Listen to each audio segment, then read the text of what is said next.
Max Gorlin, Melbourne Football Club. You're listening to the Coaches Panel. This is Nat Fyfe from the Fremantle Footy Club. Trent Cotchin from the Richmond Footy Club. Scott Pendlebury from the Collingwood Football Club. You're listening to the Coaches Panel. Patrick Cooch from the Carlton Footy Club. It's Rory Sloane here from the Adelaide Crows. This is Tom Mitchell from the Hawthorn Footy Club, and you're listening to the Coaches Panel.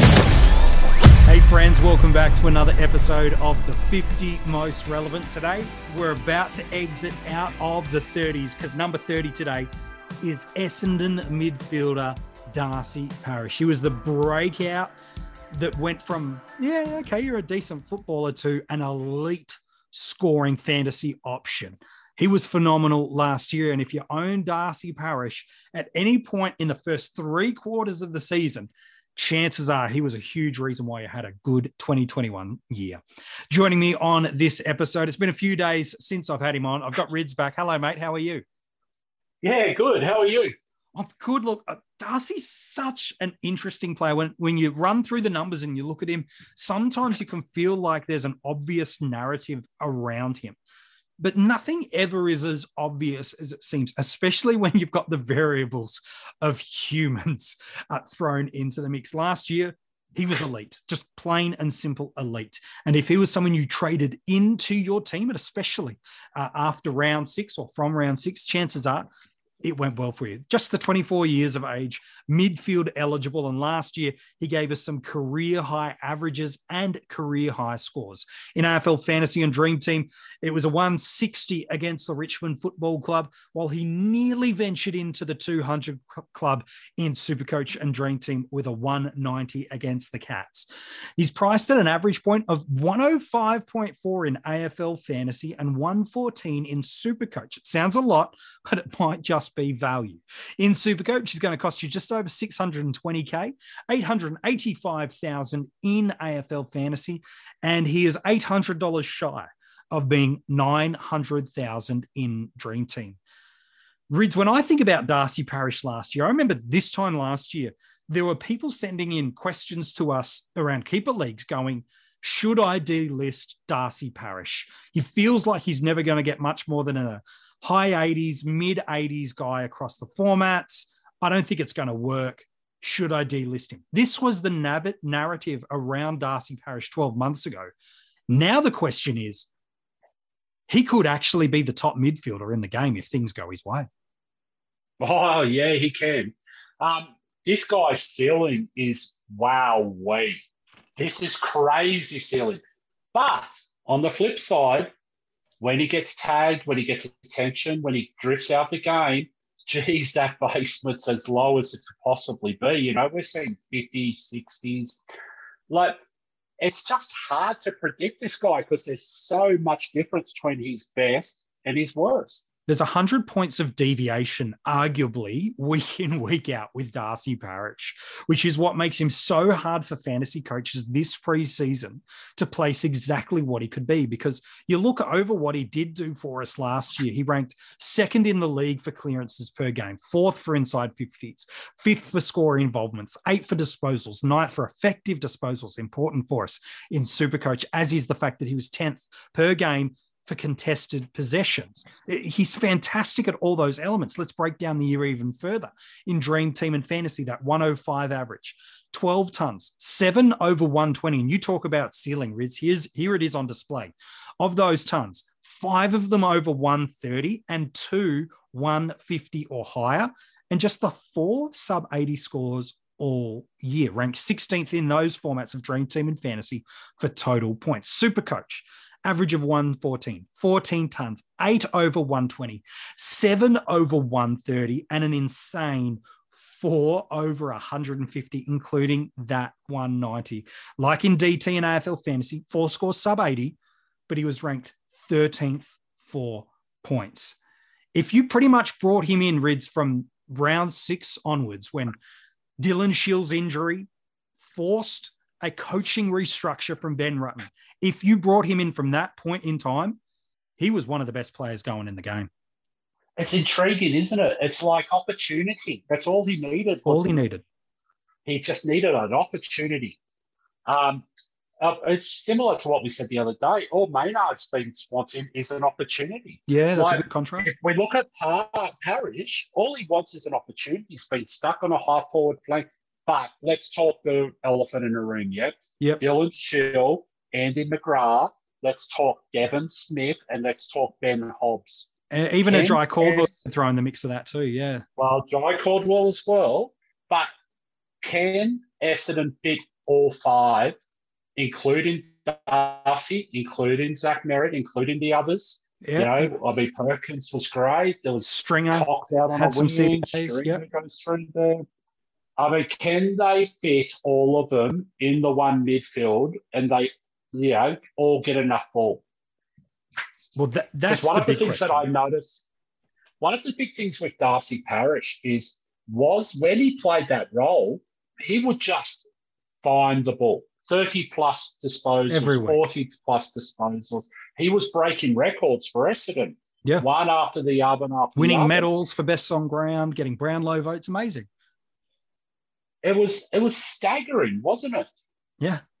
Now, so there's a bit of, you're going to be sitting on the fence, aren't you? You're either going to go, I'm going to look at a glass half full here, and I'm going to say, well, at 105 with his basement so low, well, this guy could go 120.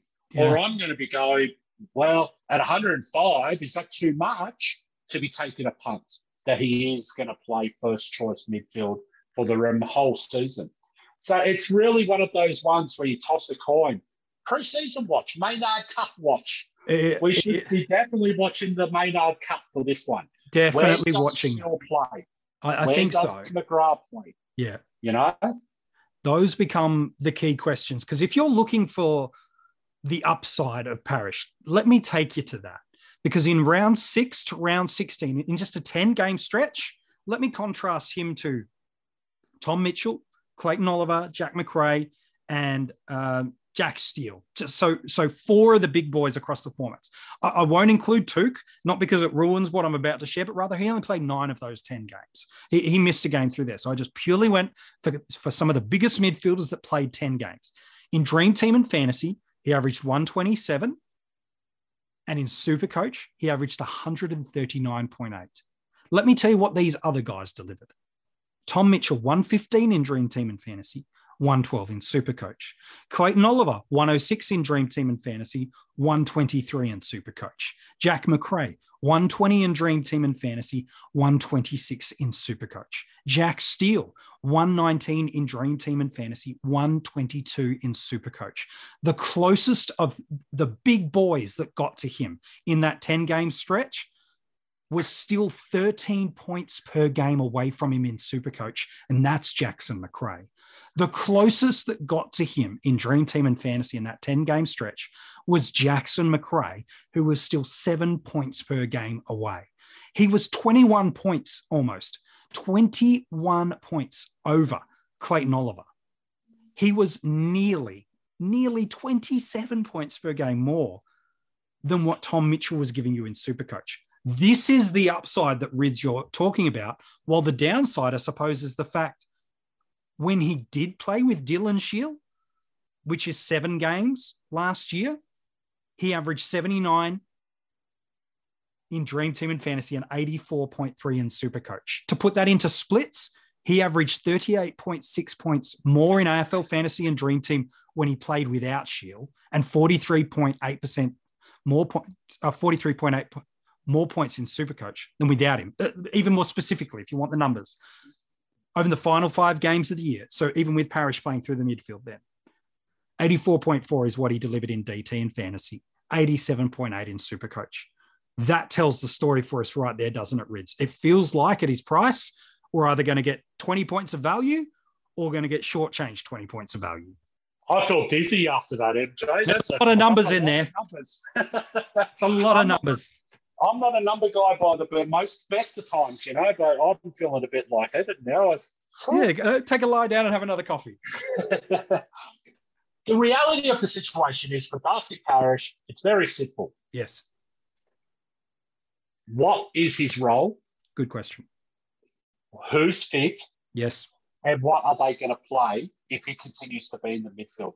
Yeah. Now, I think Essendon had such a great year last year, but it was on the back of Stringer being the clearance king, okay, from the centre bounces. It was on the back of Parish having a best, season best career season, blah, blah, blah, blah, blah.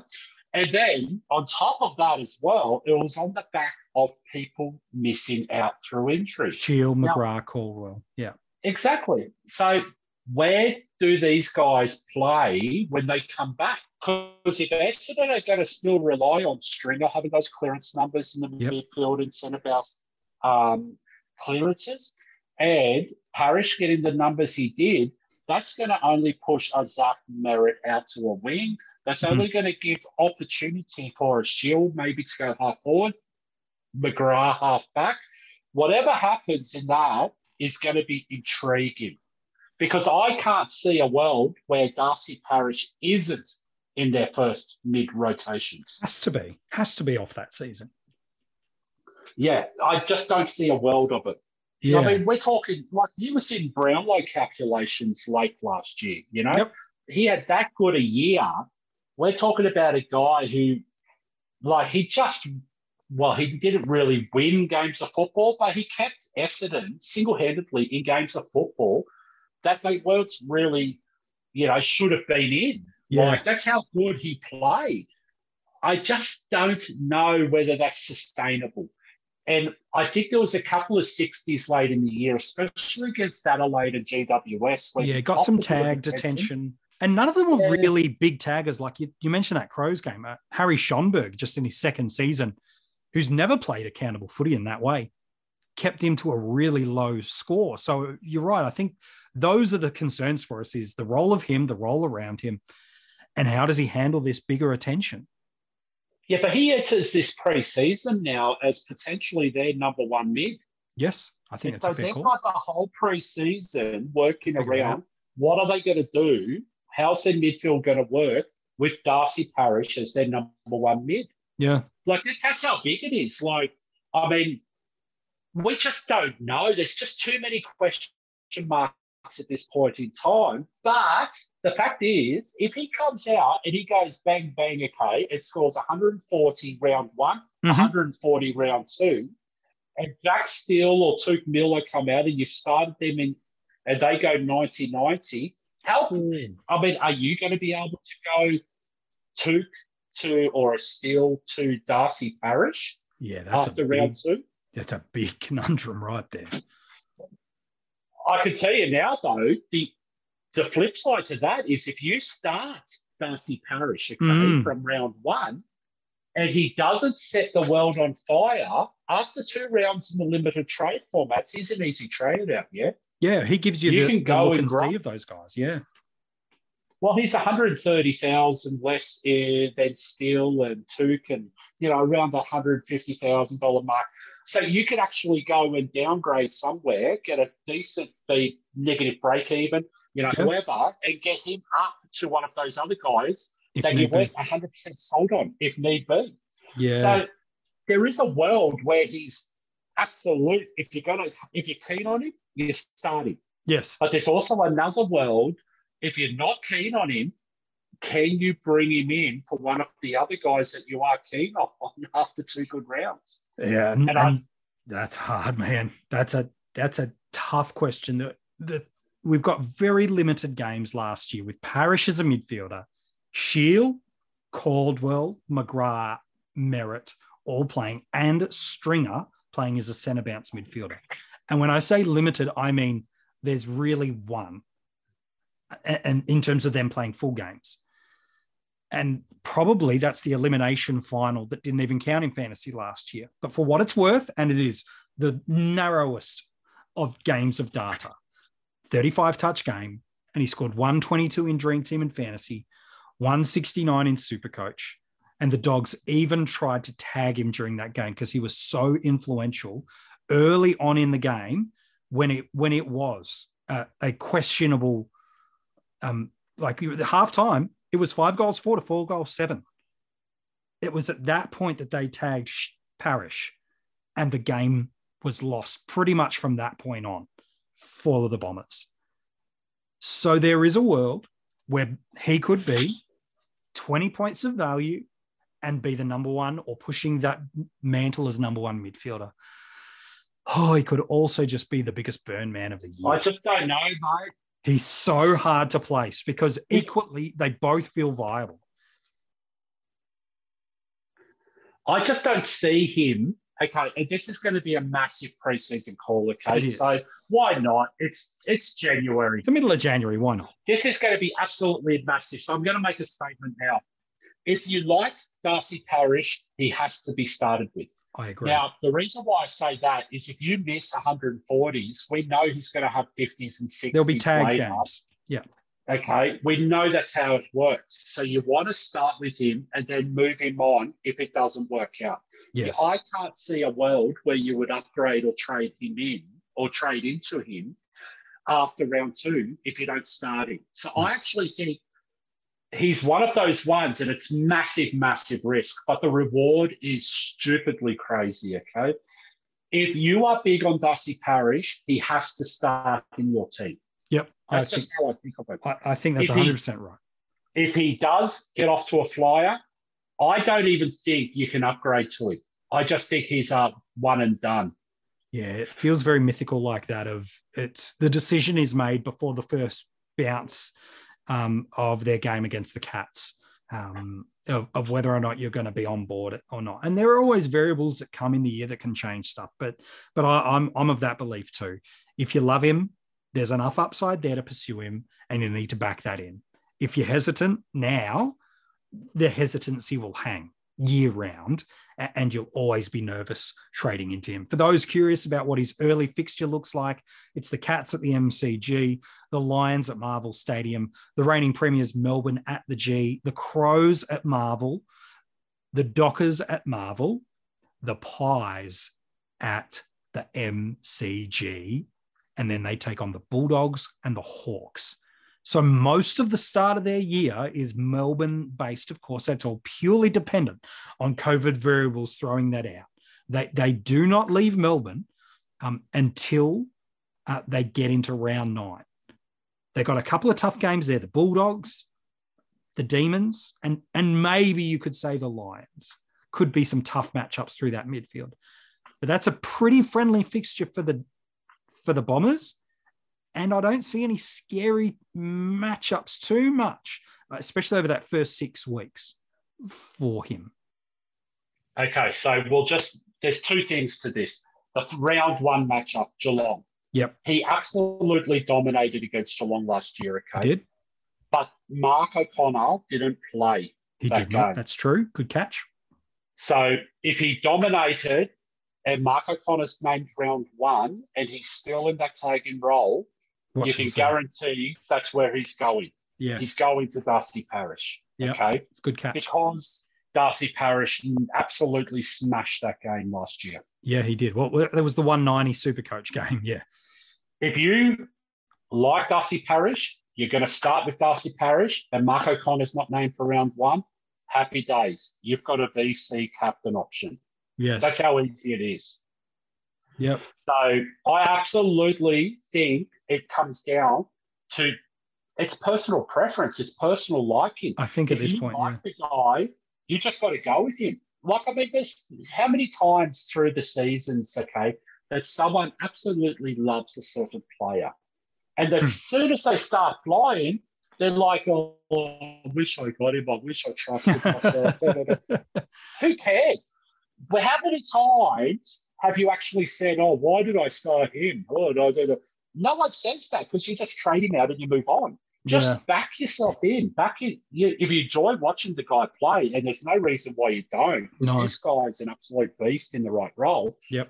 Just start him, play, enjoy it. Just lock on, just jump on board. Yeah. And you can trade him out. And you know what? By round 5, no one even remembers that you started Darcy Parish, who went 80-80 round 1 and round 2. That's Who true. cares? Yeah. This is what I'm sort of saying to people. Don't be that person. Yeah, okay? Good call. Good advice. Anyways. No, I love a good preseason Rids bit of advice and a Rids rant. It's a nice bit of work. He has to be on your watch list, ladies and gentlemen, regardless if you might have discounted going, oh, it's because of Shield, it's because of the... No. refocus. It's a new year. They've had the whole year to train him through that. They've got that structure now. They've got Kelly into the back line. They've got Heppel into the back line. They've had the preseason to train together. Perkins has got another year of preseason and craft through that forward line. It's a much more defined midfield now than it was 12 months ago.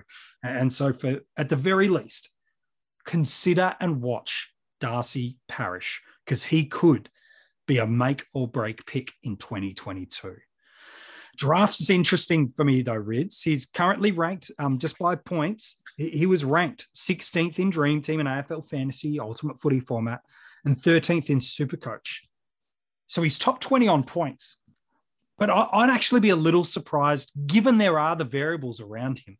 I'd actually be a little surprised if people go for him in the first 20 picks, especially with the forward premiums that we know that we have picked up from Champion Data. But how much are people prepared to slide on him or jump for him?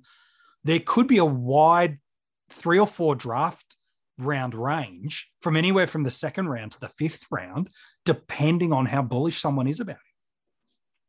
I just think he's an M2 option. I think he's M2 as well. I think you pick your guy that's absolutely knows he's nailed on a spot, he's cemented, he plays his role, he does everything. You get him. You get that 105, 110 points guaranteed no matter what, and then you just lock in. I'm talking guys like McRae, Toot, Steele, Mitchell. And so on and so forth. The ones that just come in, week out, Petrarca, Oliver, all of these guys, there's a plethora of them. Yeah. But then what you want to do is you want to take that risk at M2. And you want to take a punt on a guy that people don't want to take a punt on. Where if he flies, and he wins you games of football. But the thing is with Darcy Parish is you can't trade him. Okay, if he has bad games, don't trade him. You've got to back that in. Him. Yeah. You just keep him on the field. You play him through, because he is going to have games where he is going to dominate. There's no problems about that. It's just that deviation's just so big. You might get a 61 week, you might get 100 the next. Like, you might get 180 the next. Who knows with this guy? But the thing is, you just got to back him in. And that's why you want to get that solid, locked-in role guy at M1. Yeah, I think that's really, really good advice, man, on both counts. If you want to go back and read the article on Darcy Parish, all the stats and the numbers that I said, that if it gave you a headache like it did, Rids, you can go and check them out for yourself. It's online now for you, coachespanel.tv. Hey, Rids, appreciate your work today on the episode. Yeah, it's so easy, man. If you want to go and read all the other players' articles that we've revealed so far, 20-odd players so far already done in the 50 most relevant, nearly halfway, you can go and check out at coachespanel.tv. Tomorrow, we venture into the 20s. And it's an interesting podcast we've got lined up for you as we head in there. If you do want to get that podcast early, it's available for our Patreons now. All the links to join up to our supporter group are at coachespanel.tv.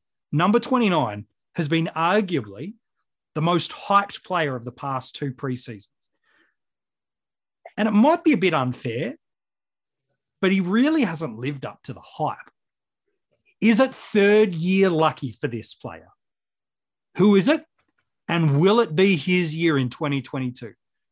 We'll discuss that tomorrow in the 50 Most Relevant.